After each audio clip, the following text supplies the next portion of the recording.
ឱកាសនៃការរស់រៀនមានជីវិតរបស់ពួកគេគឺពិបាកនិយាយខ្លាំងណាស់នៅពេលនេះបើតាមករណី Facebook អ្នកស្រុក Mandalay អ្នកស្រុកម្នាក់នៅក្នុងទីក្រុង Mandalay របស់មីយ៉ាន់ម៉ាបានរៀបរាប់ពេលដែលរំជួយដីបានវាយប្រហារនេះគឺជាអ្វីដែលលោកបានប្រាប់មកសារព័ត៌មានភូមាខ្ញុំនៅក្នុងបន្ទប់ទឹកពេលរំជួយដីបានញ័រខ្លាំងណាស់ចាប់តាំងពីវាចាប់ផ្ដើមមកម្លេះវាមានរយៈពេលប្រហែលជា10វិនាទីតែប៉ុណ្ណោះផ្ទះរបស់ខ្ញុំវាបានដួលរលំនៅចំពោះមុខខ្ញុំតែម្ដងដល់ពេលដែលវារៀបដួលមកលើខ្ញុំក៏បានលោតចុះពីលើផ្ទះរបស់ខ្ញុំមកខាងក្រោមដើម្បីរត់គេចខ្ញុំមិនអាចសូម្បីតែដកដង្ហើមក្រោយមកខ្ញុំក៏បានស្រែកហៅឲ្យគេជួយពូនិងឪពុករបស់ខ្ញុំបានមកដល់ហើយប្រហែលជា4ឬក៏5នាក់ទៀតបានមកជួយសង្គ្រោះខ្ញុំក្នុងរយៈពេលតែប៉ុន្មាននាទីតែប៉ុណ្ណោះបន្ទាប់ពីទាញខ្ញុំចេញពីកំណប់បាក់បែកហើយការរំជួយដីមួយទៀតក៏បានវាយប្រហារហើយអាគារដែលនៅក្បែរខ្ញុំនោះក៏បានដួលរលំខ្ញុំភ័យខ្លាចខ្ញុំឈឺចាប់ខ្លាំងណាស់រហូតដល់ដើរមិនរួចប៉ុន្តែឪពុករបស់ខ្ញុំនិងពូរបស់ខ្ញុំបានទាញខ្ញុំមកធ្វើចលនាក្នុងចំណោមមនុស្ស7នាក់ដែលនៅផ្ទះជាមួយខ្ញុំក្នុងនោះមានម្ដាយមីងខ្ញុំ2នាក់ត្រូវបានជួយសង្គ្រោះជាមួយខ្ញុំដោយម្នាក់ទៀតបានស្លាប់ខណៈដែលម្នាក់ទៀតកំពុងតែសម្រាប់ព្យាបាលនៅឯមន្ទីរពេទ្យជីដូនមីងនិងពូរបស់ខ្ញុំមិនទាន់បានរកឃើញនៅឡើយទេមកដល់ពេលនេះពួកគេសង្ស័យជាប់នៅក្នុងកំណប់បាក់បែកនេះឱកាសនៃការរស់រៀនមានជីវិតរបស់ពួកគាត់គឺមិនអាចនិយាយបានឡើយបើតាមខ្ញុំស្មានគឺ 0% ខ្ញុំមិនអាចទទួលយកបានទេនៅពេលនេះវាបានកើតឡើងក្នុងមួយប្រព្រឹត្តភ្នែកតែប៉ុណ្ណោះចំពោះមុខខ្ញុំ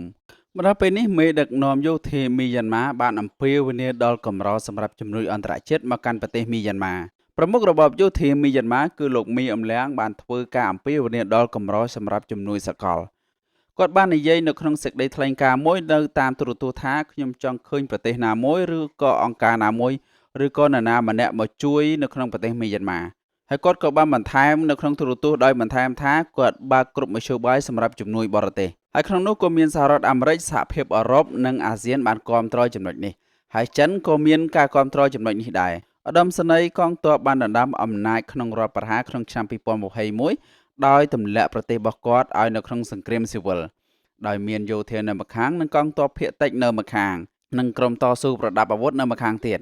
ការក្តាប់អំណាចរបស់គាត់បានធ្លាក់ចុះនៅពេលថ្មីៗនេះបន្ទាប់ពីការបាត់បង់សមរភូមិដ៏ធំមួយបើតាមទូរទស្សន៍ CCTV ដែលគ្រប់គ្រងដោយរាជរដ្ឋាភិបាលបានរាយការណ៍ថា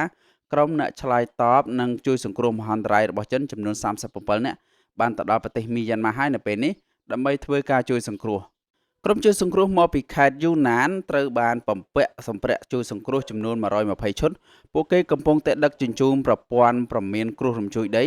ដ្រូននិងផ្កាយរណបចល័តផងដែរឥទ្ធិពលនៃការរំជួយដីកាលពីម្សិលមិញត្រូវបានគេដឹងថានៅក្នុងខេត្តយូណានប្រទេសចិនក៏មានការរំជួយដីបន្តិចបន្តួចដែរដោយប្រព័ន្ធផ្សព្វផ្សាយរបស់រដ្ឋចិនដែលមានឈ្មោះថា China Daily បាននិយាយមុននេះបន្តិចថា